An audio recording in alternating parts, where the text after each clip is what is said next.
What's up, Gator Nation? Welcome into the latest Gators Online Show. Zach Albaverdi and Nick Del Torre here, and we've got a new strength coach to talk about. Familiar name for you guys, and we'll also get into some UF hoops and baseball as the Gators open up their 2024 season. Rained out a little bit, but still got some games in this past week, including a sweep. Nick, how are you doing, my friend? Doing well. Had a slower weekend than I thought I would have. Got rained Cold out pretty weekend early. too. Yeah, it's really cold in Gainesville right now. Hoodies are needed. Was up in Jacksonville Tuesday. It was really cold. It was cold at the park last night, and the Ivy Leaguers from Columbia coming in. I'm sure it'll be nice and cold for them this weekend as well. But spring sports in full swing, and we are, I think, 1 month away or 3 weeks away. 3 weeks, 2 weeks away from spring football right now. So busy times. Busy times. Obviously, one of those sports in full swing is men's hoops. Gators a tough one last night in Tuscaloosa that we'll talk about later in the show and the impacts of that. But we got to start with the news of the week on the football front, and that is the Gators having a new head strength coach, or as it's now titled here, director of football performance. That's not the only. Florida's Love not their the only titles. place that. Yeah, well, Florida's not the only place that has that title. To be fair. For strength coaches. But that is the new title for Tyler Miles, who was previously on staff as director of player athletic development and is now, and that's really kind of the sports science realm. And he had replaced Joe Danos, who went to the Denver Broncos. And Tyler comes over. We had talked about him last week, leading the program on the interim basis. Certainly somebody that we thought could get promoted, and it didn't take long, Nick, for Billy to make that move. Yeah, I think the question that we had would be, Billy had just done a search. He's definitely got a short list of guys. Would he go outside? We put up, on Gators Online that there was a lot of support inside the locker room from the players for Tyler to just get the job. 2 weeks until spring, and you only have 9 assistant coaches and didn't have a strength coach. Like, hey, let's just not make this more difficult than it needs to be. Tyler has good credentials. He's young. The players like him. So it seemed like an easy decision for Billy and his staff. And one thing we didn't mention in discussing him last week, Nick, is that he is in some ways a protege of Craig Fitzgerald, or was influenced by him as a young strength coach, because they were together for a year at the University of Tennessee when he was the head strength coach for the Vols, and Tyler Miles was there as a student intern. So they had already crossed paths and worked together for a whole season. And then, as we discussed on last week's show, Nick, when he got hired, Craig Fitzgerald, that is, and came to Florida, both he and Tyler planned and wrote the off-season program together. And in terms of the workouts, the format, the schedule, that was all something that he did with Tyler Miles in mind, because he, on the sports science side, they have to be in sync. And so not only did was he part of planning that, but he has the blueprint. All the workouts that they did for the first phase under Fitzgerald, Miles was right there seeing them get executed. And then everything that they were going to do for phase 2, for phase 4, 5, he already has that blueprint. So I think that's certainly something significant that you had to take into account. Did you really want to bring in a new strength coach with a new regimen, with new workouts, and blow it all up again, as opposed to having somebody just run what Fitzgerald was going to run anyway? I think that the latter makes a lot more sense. Yeah, the timing of it, we talked about it in the last show. The timing of it is bad.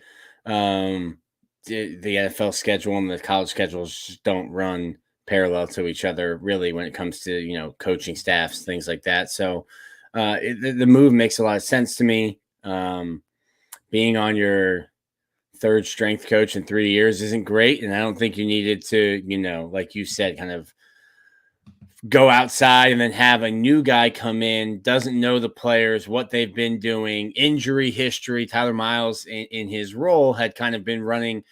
We used to call it the pit when guys are hurt and they're, doing stuff outside or off to the side during practice. So you have someone who's familiar with the program, familiar with what the expectations are, and familiar with the players they're dealing with on a day-to-day basis. With 14 days until spring starts, I think it's a seamless transition where if you wanted to go outside, you would have a strength coach who's potentially still learning names when pads are coming on for spring camp. And I know you've reported this, Nick, you've talked about on this show and also on Andy's show, but the importance of players liking this guy and vouching for this guy and wanting this guy to be promoted, how much do you think that mattered, and how significant is that, based on where this came from? Well, I think you're starting to listen to the players. The players wanted Nick Savage to stay. That wasn't a move that Billy made initially. He's at Ole Miss. He'll be back in the swamp in November. I think the move away from Mark Hockey was a lot of player driven. And then, obviously backed up by data and just film of Florida not being as physical as the teams they were playing. So I think you're starting to see maybe, okay, well, you're not going to let the players run the program, but you do need to listen to their voice. They Go ahead.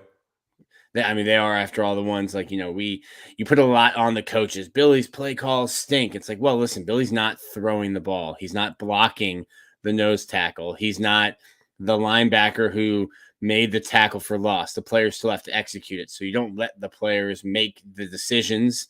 It's not their decision to make, but their input is valuable. And we're seeing players gain more and more control over college football with the transfer portal and name, image, likeness, and everything that's going on right now. So it's important for them to be happy. And feel like their voices and concerns and wants and needs are being listened to and factored into the decision making. And as you said, Nick, if there were complaints before about how things were, and if now there are people beating on the table for things to stay the way they are, that's a good sign of progress. It's better than the opposite, which is where some things were. So I think to be able to continue into phase 2, not really have much change at all, and then obviously you go into spring ball, and that they still have to figure out a 10th assistant, and that's something that we'll continue to monitor at Gators Online. But congrats to Tyler Miles. This move has not officially been announced yet.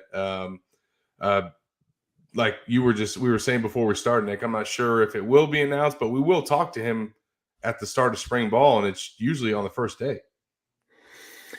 Yeah, it'll be the first day. I wonder if they make Ron Roberts available, or if they make Austin Armstrong available, since you have head coach of the defense, the head coach, the defensive coordinator. Nick, now that you say that, Tyler Miles should have been called like director of supreme leading of heavy lifting things, of picking heavy stuff up. We could maybe lobby to get Ron every week because he is a head coach. He is right after Billy on Mondays. Well, I want to continue this conversation on the strength staff before we switch gears. But before we do that, want to give a shout out to Florida Victorious. I know Nick's got the ad read for us, but one of our new sponsors, and they're continuing to be in the headlines, Nick. And we'll talk about that in a second. But let them know about the Gator Defense Fund. Yeah, if you're tuned in to our show, the Gators Online Show, chances are you're already familiar with Florida Victorious, the proud NIL collective of the Florida Gators. The Florida Victorious crew is proudly sponsoring this year's Orange and Blue game. They've set an ambitious goal to raise $250,000, $250,000 for the Gator Defense Fund before the game. Donating to the Gator Defense Fund directly boosts funds available for NIL opportunities. That means Florida Victorious can keep Florida's best players right at Florida where they belong. No more worrying about rivals swooping in to steal their stars away. Investing in the Gator Defense Fund also positions Florida as an attractive destination for future Gators. It's all about securing Florida's place as a powerhouse in college athletics for years to come. Head on over to www.gatordefensefund.com to make your donation today. Yep, and we saw the Swamp Restaurant getting involved, with Florida Victorious as well. Really, really smart campaign that they announced on Wednesday, and that is if you go to the Swamp Restaurant in Gainesville, you can basically support Florida Victorious every time you make a purchase. It gives you the option to donate to Florida Victorious. And they already have a percentage of the sales that go as well. So really, really cool thing that they're doing there. And nothing cooler though, Nick, than this story that came out this week as we talk NIL. DeAndre Robinson on his YouTube channel, which he is very active on. And, shout out to him for running that and keeping content going, especially in the off season. But he revealed in his latest video that he's been able to purchase his mom a new home. Not sure where it's at, but the video of it is incredible. Her reaction and breakdown and him being able to do that for his mom. And obviously to see a moment like that and to know that NIL, played a role in that, I think everybody would hope that that's, what it can do. And that's the good side of NIL. But man, shows that Florida Victorious is in a pretty good spot. And they made sure to share that video, Nick. Yeah, well, signed with Texas, maybe in a little double dip situation there with NIL. And listen, I think it's an awesome story. I think it's a dream to be able to take care of your parents who give so much, for you, give up their lives to give you a life as a kid. And I think the home is in Orlando. He has an older brother, older sister, and a little nephew or niece, I think as well. His sister has a baby. So that's great. Now, I hope that we're teaching financial literacy because these guys are 1099 workers. And as a former 1099 independent contractor, the check that you receive does not have anything taken out of it. And I learned that the hard way my first year, not taking money aside for taxes, but a $100 check is not $100 in your pocket. So I hope we are providing some financial literacy. I'm 35 years old and I can't handle my own finances. Thank God for my wife. So I hope we're teaching guys like, hey, if you got $100,000, Uncle Sam's going to want to take about 55,000 of that come April. And he'll get, obviously through Gator Made, those financial literacy courses, and I'm pretty sure they do them with freshmen early. And obviously this is an investment that he's making, and listen, buying a home is a much better investment than buying a Lamborghini. Yeah, and I know I saw some people comment, why didn't he buy a car? He got a car too. Don't worry, folks. He did buy himself a car. Yeah. But yeah, if you haven't seen that story, go over and check that out at Gators Online and go watch the video as well that he's got on his YouTube channel. And again, courtesy of NIL and the good that it can do. Now, on a bad note, Nick, before we get into some other sports, we got to talk about this. One of these guys is no surprise, but the other one is somewhat noteworthy. And if you haven't seen this news, it's not anything that's been reported. And maybe it's not a big deal, but these are two more hires that Billy's going to have to make in addition to his 10th assistant coach. Now, you would think that Tyler would probably be the one that's making the call here. But there's going to have to be two more additions now to Billy's staff in the strength department because two assistant strength coaches are leaving with Craig Fitzgerald to go to Boston College. Now, one of them, as I said, is no surprise. That's Tevin Geddes. If you've followed along on our reporting at Gators Online, you're familiar with that name. He came over with Fitzgerald from the New York Giants. So He's tied to him. Really no shock that he's, still going with him to Boston College. And that was something that we learned early in the week. However, we also have learned on Wednesday that Carmichael Dunbar II is also going with Fitzgerald to Boston College. And that's a little bit more of an interesting departure. Dunbar has been at Florida the past 2 seasons, and he came over with Billy Napier from Louisiana, where he was there for 3 years with him. So a total of 5 years with Napier. He's deciding to make a move with Fitzgerald.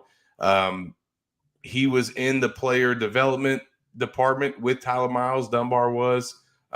So not sure what his role is going to be at Boston College, if he's getting a promotion, if he's getting a raise. Doesn't really have any ties to that area. But what are your reactions to these 2 departures, Nate? And especially, I mean, look, Fitzgerald already put Florida in a tough spot, but then he also takes 2 of their strength coaches too.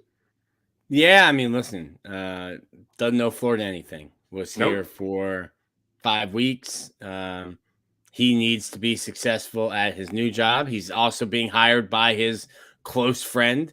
You're not going to tell your close friend, like, hey, listen, I put Florida in a bad spot, so I'm not going to take any of the guys I liked during my time there. I don't think that'd be fair to them.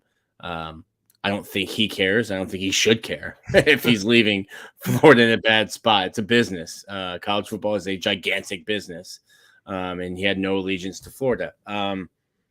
I think you'll be fine. There's so many people on staff, so many people on the strength staff. You've got students, graduate assistants that can also help out. You do need to fill out the staff, but like I said, Tyler will be able to do that. Yeah.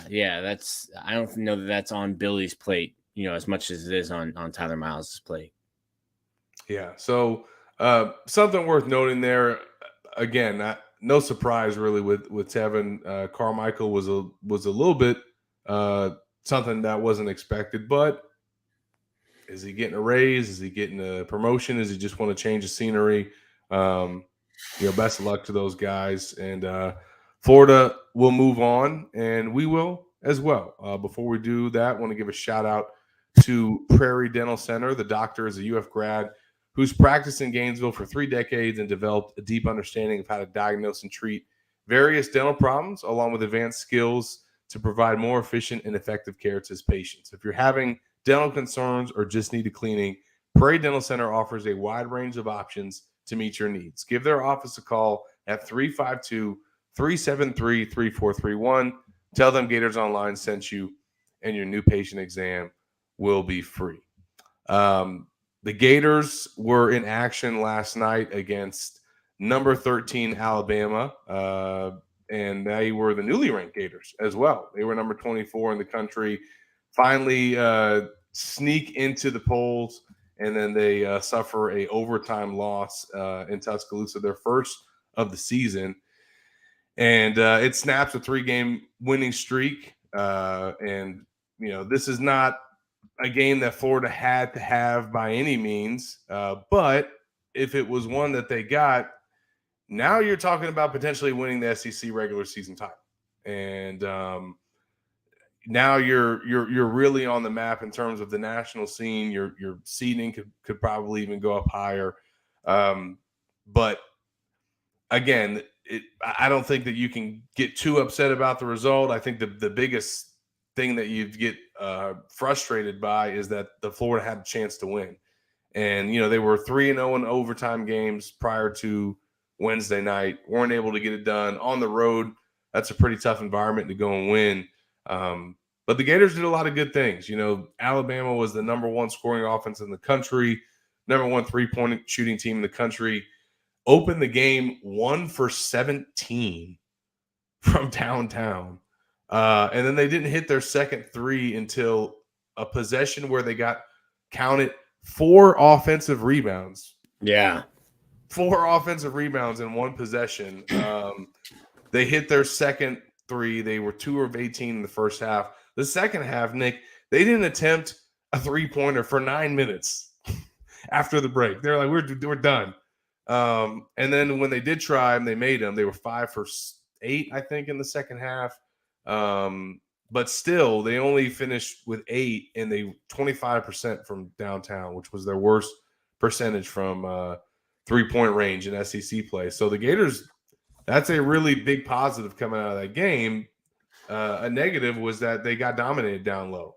And it was interesting because right out of the gate, Florida just attacked the paint and just hammered it in there. And they were trying to get Micah going, trying to get Tyrese Samuel going. But Alabama ended up outscoring the Gators. I think it was 56-40 in the paint.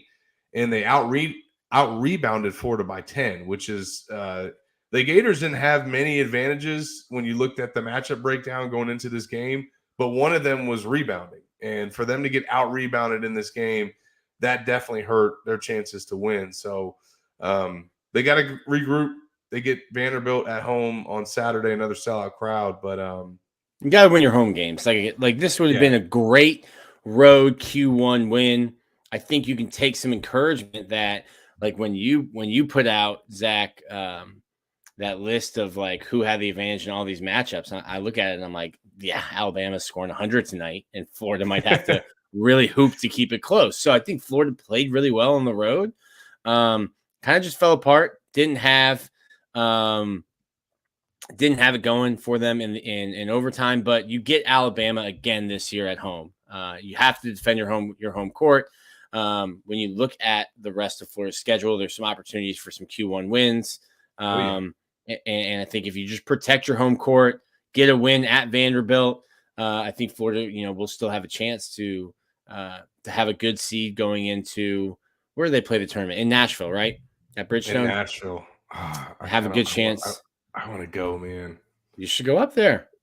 But I gotta. It's either that. I mean, I'll say it's either, but I'll hold down spring football if you go to the honky tonks up in Nashville, Zach. How about that? I want to go to the NCAA tournament too. So I don't know. Got to figure it out. Got to figure out the budget. Yeah, we got to figure out the budget because, hey, man, I don't know how long this team could play into March. Depending on their seed and depending on the bracket that they get in and who their second round matchup could be. Florida's a team that if they are healthy and they get going, you don't want any parts of them in March. Like Alabama learned that last night. And now granted, and this should be noted that they were without one of their best players and one of their sharpshooters from three in Latrell Wrightsell, who was out with a head injury. So that kind of forced Alabama to play a different lineup. They had to play with two bigs and guard Florida that way, which is not usually what they do.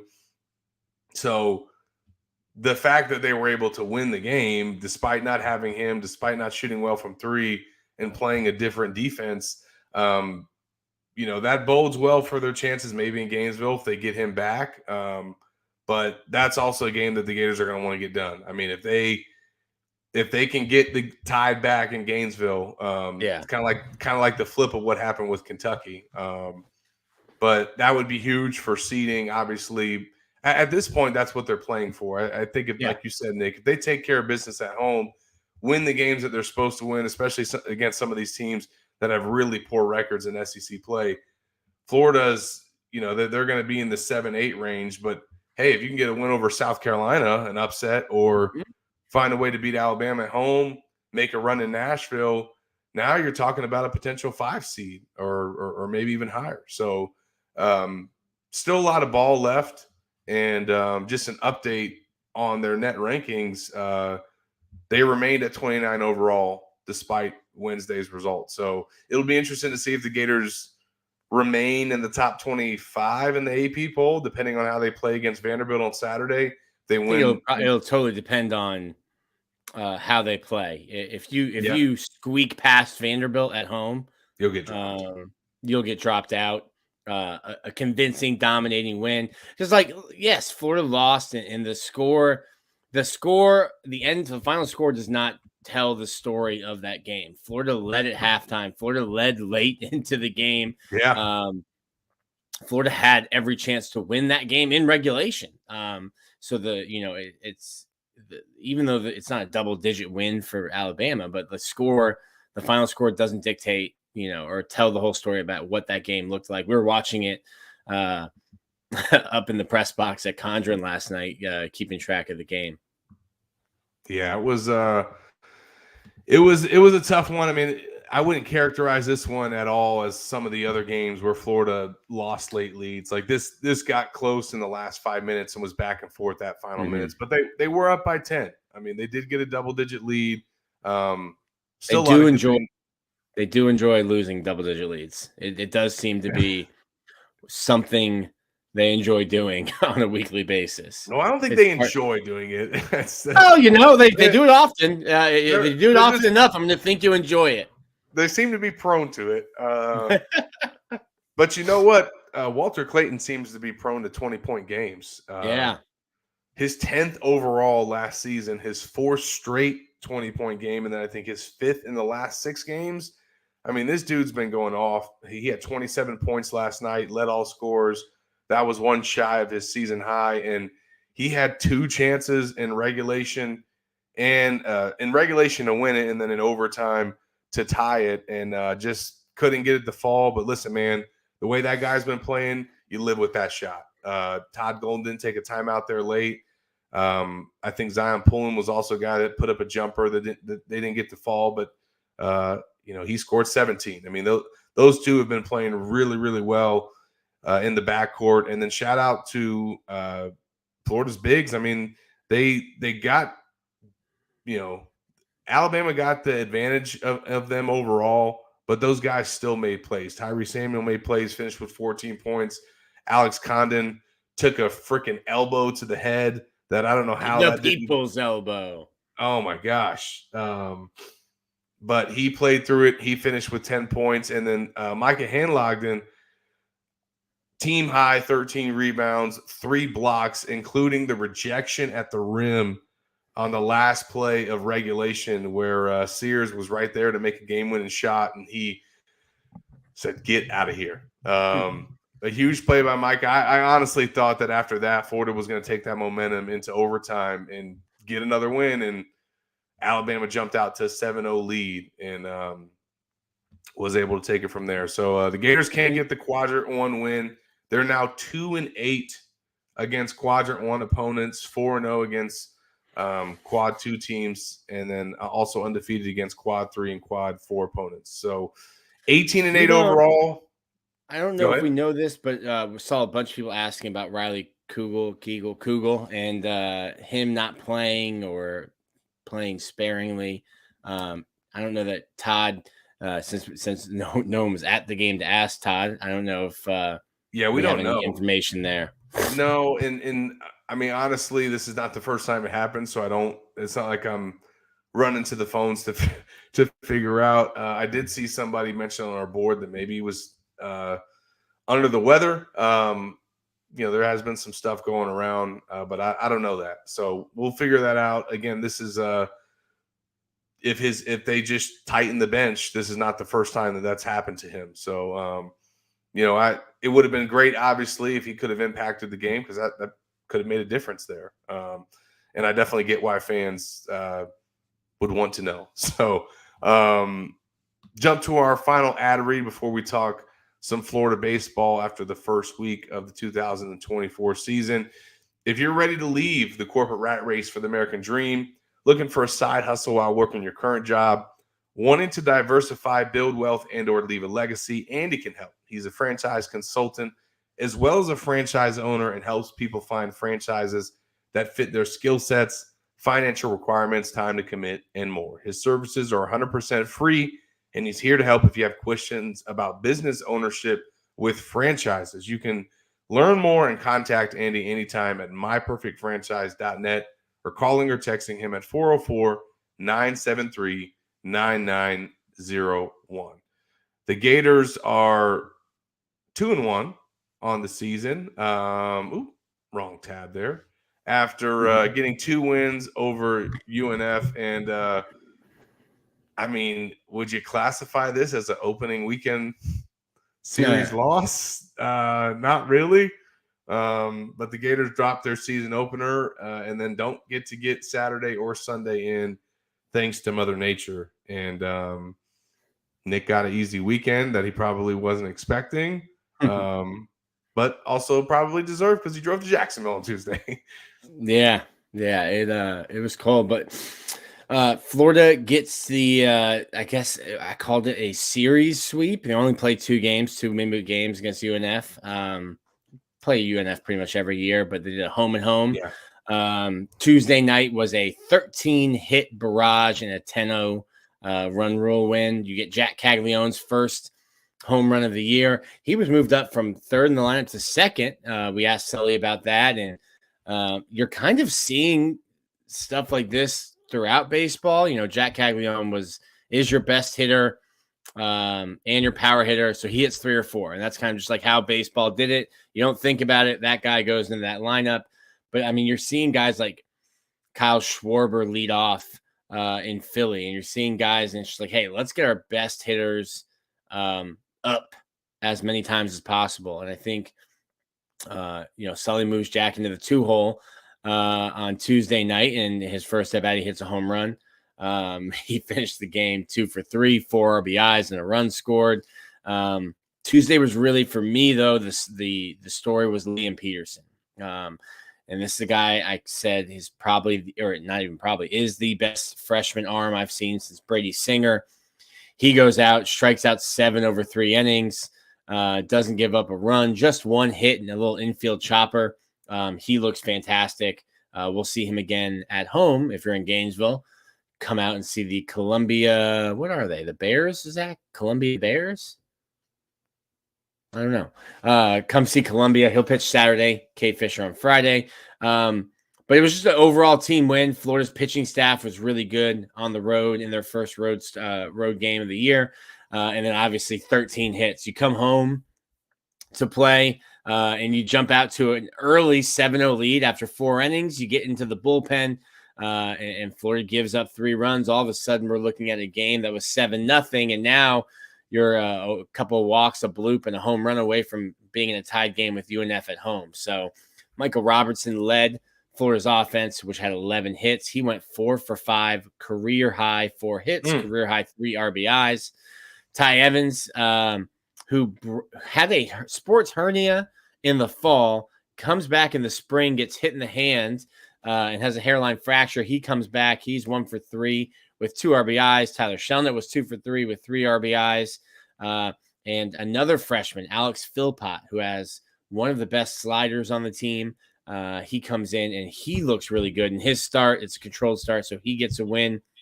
That's kind of what we talked about before the year. Florida's freshman arms are going to have to show up, and Florida used a bunch of them. You used who else after him? I think Hunter Jones, who's an Ocala guy. I called him OVO for you, Zach. Ocala's very own. All right. And they also went with Robert Satin, who's a lefty, crafty little lefty. So you get a couple more freshmen to get their feet wet and get out of there. But I think Philpott was really had a walk, but really kind of dialed in, making his starting pitching debut through 3 scoreless, only allowed 2 hits and struck out 2.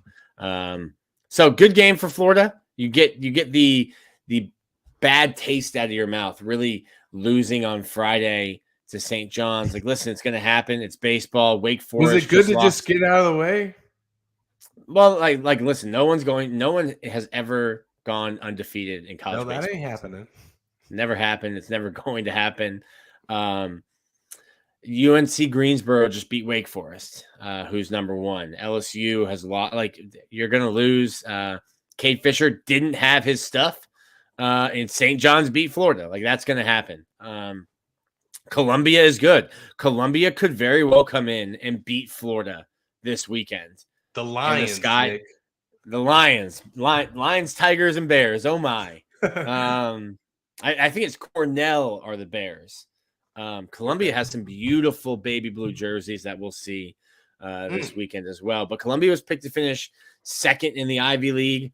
They're a really old roster. A lot of seniors, a lot of juniors, a lot of future Fortune 500 CEOs, I'm sure, on the roster. But they're a good team, and the sky won't fall, and we won't fire Sully, and we won't cancel the season if the Lions beat the Gators once or twice. Twice might be. Maybe we'll start firing people if they twice will be win tough. Twice. but it's a good team. And then next week is really exciting. You get a couple midweek games, I think, with Stetson.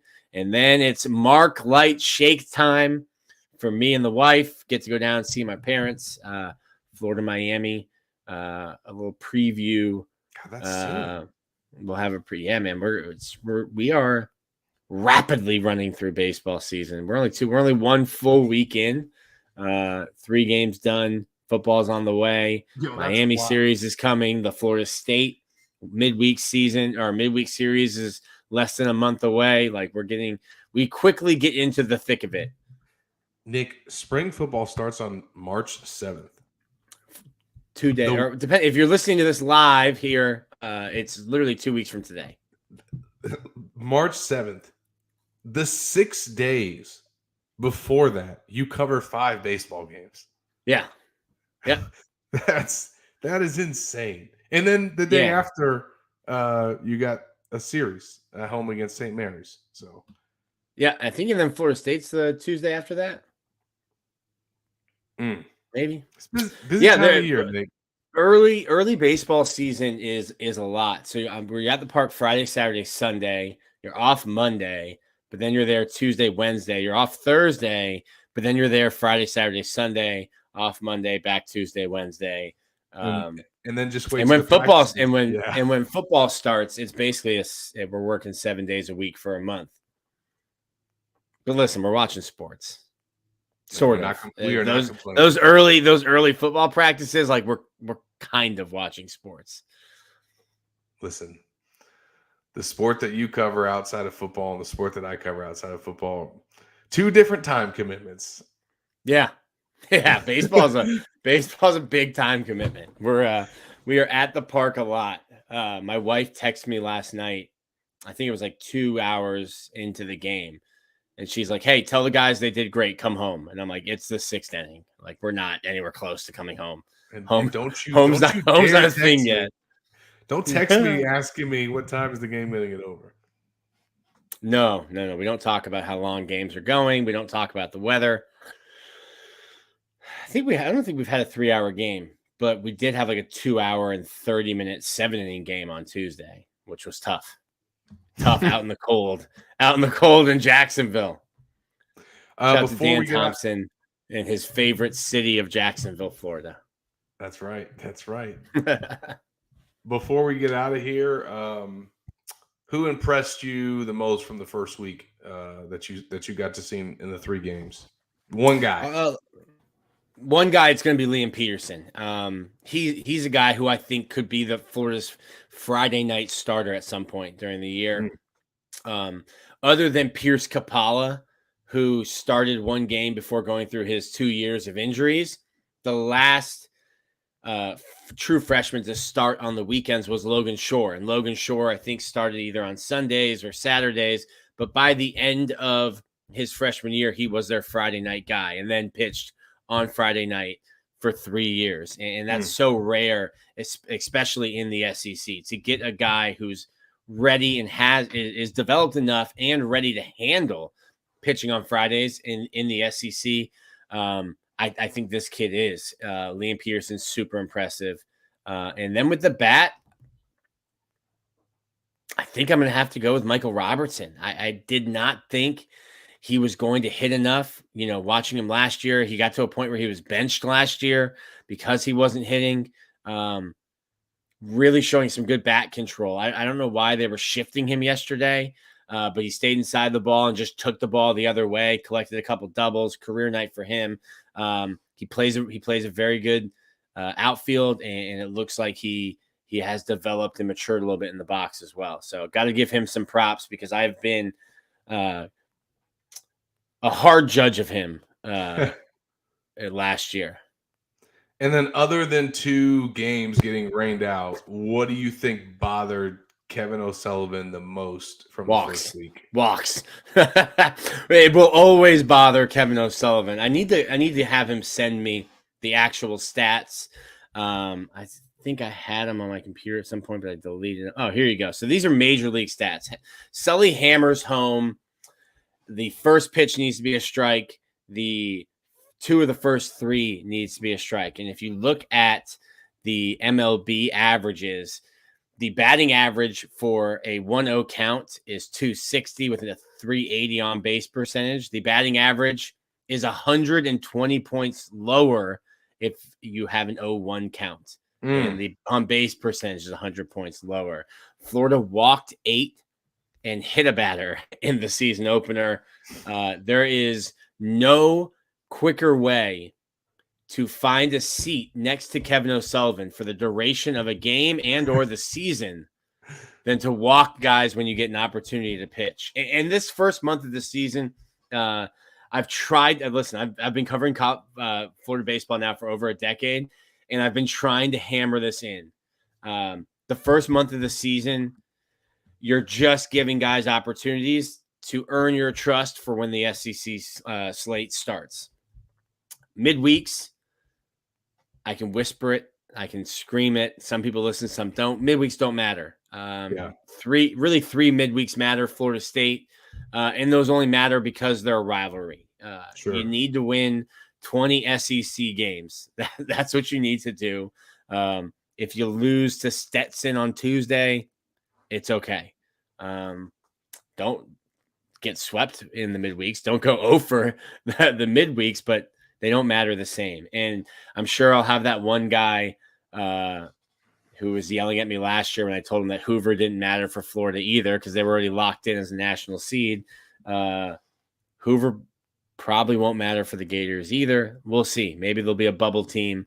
But for those top 4 seeds, Hoover doesn't matter either. You got to win your SEC weekend, Zach. But yeah, if you're walking guys, your seat will be just a little bit better than me, but we will both be doing the same thing. We'll be watching the game. Yep. So no all the pitching staff. I'm sure they heard plenty of it. Yeah.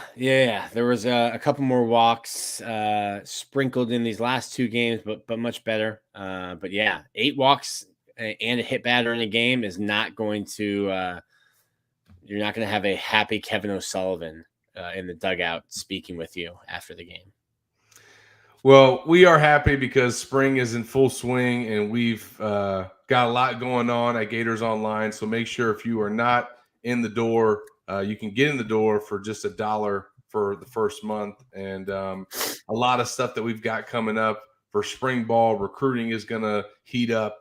And then obviously men's hoops and baseball are in full swing and doing the mail stack again this off season. So if you got your questions and want to be part of that, you can submit them on our message board and join the conversation as well. We got a lively bunch there. Hold on. Let's shout out the people that are here live. So Taylor, Lucas, DeGata Man, Harrison, just freezing in Vale. And then this one is special to me, Zach. Stephen Hillen is my old high school baseball teammate. Shout out to Steve. Also to Steve. Former UNF baseball player, but Gator booster. And judging by the ballpark, Harmon Ballpark that I was at on Tuesday night, Steve Hillen's money is going to Florida and not to his alma mater or the baseball program. Steve, send them $50. They need it for that park. Yeah. And hey, send us $1 if you need to get your scoop on. We got it. We got Steve. Steve signed up. Oh, that's good. That's good. Well, all you out there listening that aren't signed up like Steve, you're going to want to be once spring ball comes around. We are 2 weeks away. We'll start previewing the team. I'll release my depth chart projections. Nick's doing his early enrollee introduction. So we'll continue to roll out more stories as we get closer. And as always, you can follow Nick's coverage on baseball, my coverage on basketball, Keith and Corey on the recruiting front. And make sure you check us out. And also like and subscribe here on the Gators Online Show as we keep the videos coming right here on this channel. Appreciate everybody for tuning in, commenting live, and reading all our coverage this past week. We'll be back at it this weekend. See if the Gators can get back on track in the O-Dome against Vandy. And as we join you guys next week, we will also start to preview spring football and look ahead to that as well. So for Nick Del Torre, I'm Zach Alberverdi. We'll see you guys next week. Take care.